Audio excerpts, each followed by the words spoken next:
نحمده ونصلي ونسلم على رسوله الكريم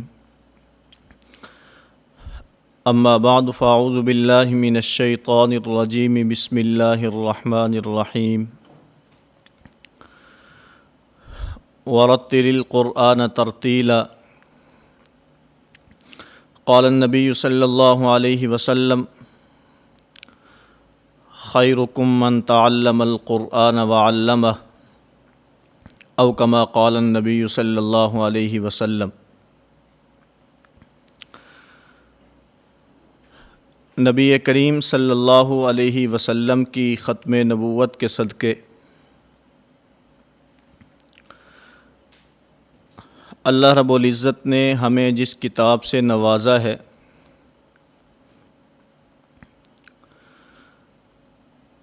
قرآن کریم، یہ آسمانی کتابوں میں سب سے آخری کتاب ہے۔ اسی طرح نبی کریم صلی اللہ علیہ وسلم کی ختم نبوت کے صدقے ہماری یہ امت آخری امت ہے۔ اب قیامت تک نبوت بھی جناب نبی کریم صلی اللہ علیہ وسلم کی چلے گی۔ اسی طرح انسانیت کی ہدایت کے لیے جو کتاب تا قیامت انسانوں کی رہنمائی کرے گی وہ قرآن مجید ہے۔ خود اللہ رب العزت نے بھی قرآن کریم کو ترتیل کے ساتھ پڑھنے کا حکم ارشاد فرمایا ہے۔ اسی طرح نبی کریم صلی اللہ علیہ وسلم کا ارشاد گرامی ہے، خیرکم من تعلم القرآن وعلمہ، تم میں سے بہترین شخص وہ ہے جو قرآن کریم سیکھے اور سکھائے۔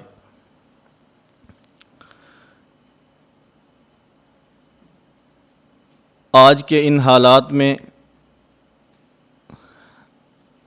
اس عالمی وبا کی وجہ سے پوری دنیا میں لاک ڈاؤن چل رہا ہے۔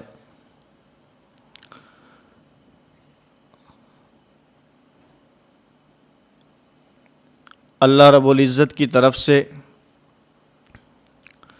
اللہ رب العزت کا خاص مہمان رمضان المبارک کا مہینہ، اس کی آمد ہے۔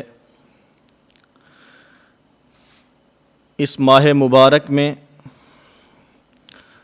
ہمارے مرکز اہل سنت والجماعت سرگودا کی طرف سے، خانقاہ حنفیہ کی طرف سے، حضرت شیخ طریقت متکلم اسلام حضرت مولانا محمد الیاس گھمن دامت برکاتہم کی سرپرستی میں حضرت کا ادارہ اور حضرت کے تیار شدہ افراد جہاں عقائد اور مسائل میں صرف پاکستان میں نہیں بلکہ پوری دنیا کے اندر اہل سنت والجماعت احناف دیوبند کی ترجمانی کر رہے ہیں، اس کے ساتھ ساتھ ابتدائی طور پر وہ لوگ جو قرآن کریم کو تجوید کے ساتھ صحیح طرح نہیں پڑھ سکتے، حروف کی ادائیگی کمزور ہے، ان کے لیے اس شارٹ کورس کا اہتمام کیا گیا ہے۔ انشاءاللہ العزیز ہمارا یہ 20 دن کا کورس قرآن کریم پڑھنا سیکھیے 20 نشستوں میں آپ حضرات کی خدمت میں قرآن کریم کو تجوید کے ساتھ پڑھنے کے اصول اور ضوابط بیان کروں گا، اور میں امید کرتا ہوں کہ آپ تمام احباب پوری توجہ کے ساتھ، دل جمی کے ساتھ، پورے ذوق اور شوق کے ساتھ ہمارے اس کورس کے اندر شریک ہوں گے۔ ہماری ابتدا نورانی قاعدہ سے ہے۔ ہم نورانی قاعدہ اس کو باضابطہ سبقاً پڑھیں گے۔ تمام حضرات سے گزارش ہے پوری توجہ اور دھیان کے ساتھ، پورے ذوق اور شوق کے ساتھ، آپ اگر گھروں کے اندر موجود ہیں اپنے بچوں کو اپنے ساتھ بٹھائیں، اپنے گھر والوں کو اپنے ساتھ بٹھائیں۔ پوری توجہ کے ساتھ ہمارا یہ 20 دن کا کورس اگر آپ حضرات نے سماعت فرمایا اور اس کے مطابق کوشش کر کے مشق کی اور حروف کی ادائیگی کی پریکٹس آپ حضرات نے کی، تو میں اللہ رب العزت سے یہ امید کرتا ہوں کہ آپ حضرات قرآن کریم کو بڑے اچھے طریقے کے ساتھ، بڑے احسن طریقے کے ساتھ، تجوید کے ساتھ پڑھنا سیکھ جائیں گے۔ آج کے ہمارے اس سبق کا آغاز تعوذ اور تسمیہ سے ہوتا ہے۔ میں آپ حضرات کے سامنے اس کی صحیح ادائیگی اور اس کے ساتھ ساتھ حروف کی ادائیگی میں جو ممکنہ غلطیاں ہیں وہ غلطیاں ذکر کر کے ان کی اصلاح آپ کے سامنے پیش کروں گا۔ اعوذ الگ الگ کر کے پڑھیں گے، پہلے حمزہ، پھر اس کے بعد عین، پھر اس کے بعد واو، پھر اس کے بعد ذال، ایک ایک کر کے حرف ادا کریں گے، پھر اس کے بعد اکٹھے ملا کر پڑھتے ہیں۔ اعوذ، حمزہ کا مخرج الگ ہے، اس کی ادائیگی الگ ہے۔ عین کا مخرج الگ ہے، اس کی ادائیگی الگ ہے۔ بسا اوقات سستی کی وجہ سے، توجہ نہ دینے کی وجہ سے ہم حمزہ اور عین کو اکٹھے پڑھ دیتے ہیں، دونوں کے درمیان فرق نہیں کر سکتے۔ اعوذ، ذال کو پڑھنا ہے۔ ذال کی ادائیگی میں زبان کا تعلق ہوتا ہے، زبان یہ سامنے دانتوں سے ٹکراتی ہے۔ میں دوبارہ پڑھتا ہوں، آپ حضرات توجہ کے ساتھ دیکھیں اور اس کے ساتھ اس کی ادائیگی کی کوشش فرمائیں۔ اعوذ باللہ من الشیطان الرجیم۔ اعوذ باللہ، یہاں باللہ لام کے اوپر شد ہے، بسا اوقات توجہ نہیں ہوتی تو یہ شد رہ جاتی ہے اور باللہ اس طرح ادا ہو جاتا ہے۔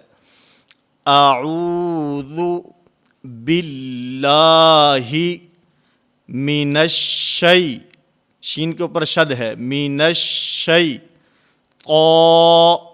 الرجیم،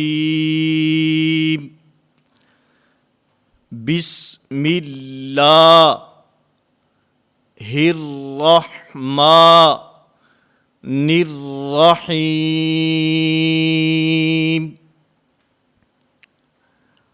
اب بسم اللہ کی ادائیگی میں با کے نیچے کسرہ ہے، لیکن اس کو معروف پڑھنا ہے۔ بسا اوقات توجہ نہیں ہوتی جس کی وجہ سے مجہول ہو جاتا ہے۔ بس نہیں ہے، بس۔ پھر سین کے اندر، سین کی ادائیگی میں سین پر قلقلہ نہیں ہے، بس یہ نہیں ہے۔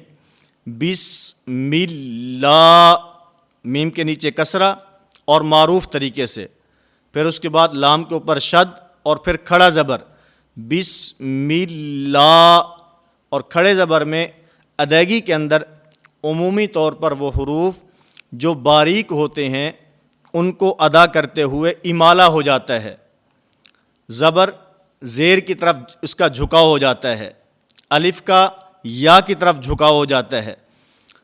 پورے قرآن کریم میں صرف ایک جگہ کے اوپر امالہ ہے، 12ویں پارے کے اندر، بسم اللہ مجریہا و مرساہا۔ اس کے علاوہ پورے قرآن کریم میں کسی جگہ کے اوپر بھی یہ امالہ نہیں ہے۔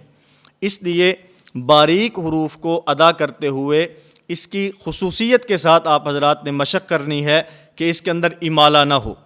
بسم اللہ، بسم اللہ الرحمن الرحیم۔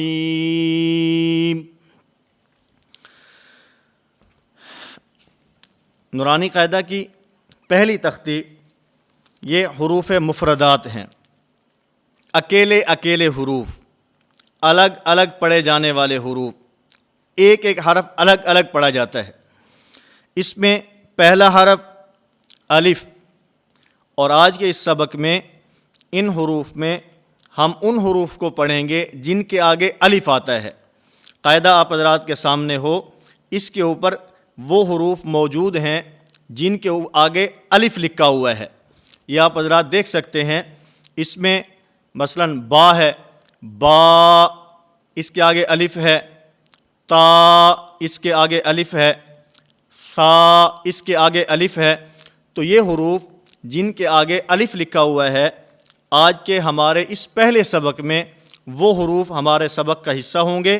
انشاءاللہ اگلے اسباق کے اندر ہم باقی حروف کی ادائیگی کریں گے اور ان کی بھی مشق کریں گے۔ میں پھر آپ حضرات کے سامنے یہ گزارش کروں گا کہ آپ حضرات پوری توجہ کے ساتھ، پورے دھیان کے ساتھ، پورے ذوق اور شوق کے ساتھ تشریف فرما ہوں اور اس کی ساتھ ساتھ اس کی ادائیگی کریں۔ اور پھر ادائیگی کے اندر جو اصل ہوتا ہے وہ قاعدہ نہیں ہوتا، بلکہ استاد کی طرف توجہ کرنی ہوتی ہے۔ عموماً ہوتا کیا ہے، ہم بچے کو سبق پڑھا رہے ہیں، استاد سبق پڑھا رہا ہے، بچے سے کہتے ہیں ہاں بھی پڑھو، اب بچہ بھی قاعدے کی طرف دیکھ رہا ہے، استاد صاحب بھی قاعدے کی طرف دیکھ رہے ہیں، پھر استاد کہتے ہیں بھی ٹھیک کرو، غلط پڑھ رہے ہو، نیچے دیکھو۔ بھئی غلطی اس میں نہیں ہے جو نیچے لکھا ہوا ہے، وہ تو درست لکھا ہوا ہے، وہ تو ٹھیک لکھا ہوا ہے، اصل غلطی تو ادائیگی کے اندر ہے۔ اس لیے بچے کو اس کی پہچان کرانے کے لیے آپ نیچے بھی دکھائیں، لیکن اس کے ساتھ ساتھ جس وقت استاد اس کی ادائیگی کر رہا ہے اس وقت پوری توجہ اور دھیان کے ساتھ استاد کی طرف دیکھیں گے تو یہ جو ادائیگی کے اندر غلطی ہے یہ غلطی آپ کی دور ہو سکتی ہے۔ الف، الف، اب اس میں الف نہیں ہے، یہ مجہول ہو جائے گا۔ اور پھر جو الف اس کے اوپر جو زبر ہے اس کو بھی لمبا نہیں کرنا، الف یہ بھی نہیں ہے، الف، با، تا، سا۔ اچھا، اس میں ایک بات اور سمجھیں، خصوصاً وہ حروف جن کے آگے الف ہوتا ہے اور وہ حروف پر نہیں ہوتے بلکہ باریک ہوتے ہیں، ان کو موٹا نہیں پڑھا جاتا بلکہ ان کو باریک پڑھا جاتا ہے، اس میں ایک عموماً یہ غلطی ہوتی ہے کہ باریک پڑھتے ہوئے اس میں امالہ ہو جاتا ہے۔ مثلاً میں غلط پڑھ کے اس کی آپ کو نشاندہی کر رہا ہوں۔ ہم پڑھتے ہیں بے، یہ بے نہیں ہے، یہ با، با، تا۔ اس کی ادائیگی کا آسان طریقہ یہ ہے کہ ان حروف کو ادا کرتے ہوئے منہ اوپر کی طرف کھلے، منہ اوپر کی طرف کھلے گا ادائیگی درست ہوگی، اور اگر منہ نیچے کی طرف کھلے گا تو اس میں ادائیگی درست نہیں ہوگی۔ با یہ ادائیگی درست ہے، با یہ ادائیگی درست نہیں ہے، اور پھر اس میں مجہول ہو جاتا ہے، با، با، تا، سا، ہا، ہا۔ ہا کے اندر جب ہم ہا کی ادائیگی کریں گے، یہ ہا کی ادائیگی ایسے ہے جیسے کہ ٹھنڈا سانس ہوتا ہے، جیسے آدمی ٹھنڈا سانس لیتا، ہا، اور اس کے اندر گویا کہ یوں سمجھیں ہم نے ٹھنڈا سانس لینا ہے اور آخر میں تھوڑی سی آواز نکالیں گے تو ہمارا یہ حرف بالکل درست ادا ہو جائے گا۔ ہا،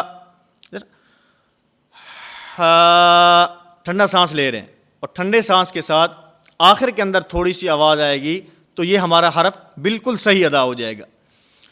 خا، خا، یہ حرف موٹا ہے، اس کو پر پڑھنا ہے، اور پھر پر حرف کے بعد موٹے حرف کے بعد جو الف ہوتا ہے وہ بھی موٹا پڑھا جاتا ہے، خا۔ اور پھر اس میں جب ہم خا کی ادائیگی کریں گے تو خا کی ادائیگی میں ابتدا کے اندر خرخرے کی آواز پر خا خا یہ غلط ہے، یہ ٹھیک نہیں ہے. خا خا. اسی طرح را را، اس کے اندر بھی تکرار نہیں آنا چاہیے. جیسے را را یہ نہیں ہے، یہ ایسے ہے جیسے کہ 2-3 را اکٹھے ادا کی جا رہی ہیں. یہ ایک ہی حرف ہے، اس کو موٹا ادا کرنا ہے. اس کے بعد الف لکھا ہے، یہ بھی موٹے حروف کے بعد کیونکہ الف ہے یہ بھی موٹا پڑا جائے گا. را را. زا زا. اسی طرح طا طا، یہ طا ہے، بعض اس کو توئیں پڑھتے ہیں، یہ توئیں نہیں ہے، توئیں غلط ہے. اسی طرح بعض اس کو توا پڑھتے ہیں، توا توا. یہ ہونٹ گول نہیں ہونے چاہیے. میری طرف دیکھیں، توجہ کے ساتھ، دھیان کے ساتھ، ذوق اور شوق کے ساتھ بیٹھیں. انشاءاللہ آپ کو بہت فائدہ محسوس ہوگا. اس کے مطابق آپ عملی مشق کرنے کی کوشش کریں. اس کے ساتھ ساتھ آپ پریکٹس کریں، ایک دوسرے کو سنائیں اور اپنے حروف کی ادائیگی کو درست کریں.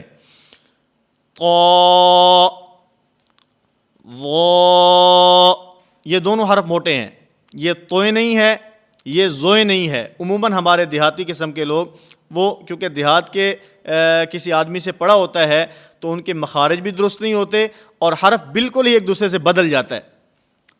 طا وا. فا. اب فا ایک ہے، ف، اس کے اندر امالہ ہو جاتا ہے. فا.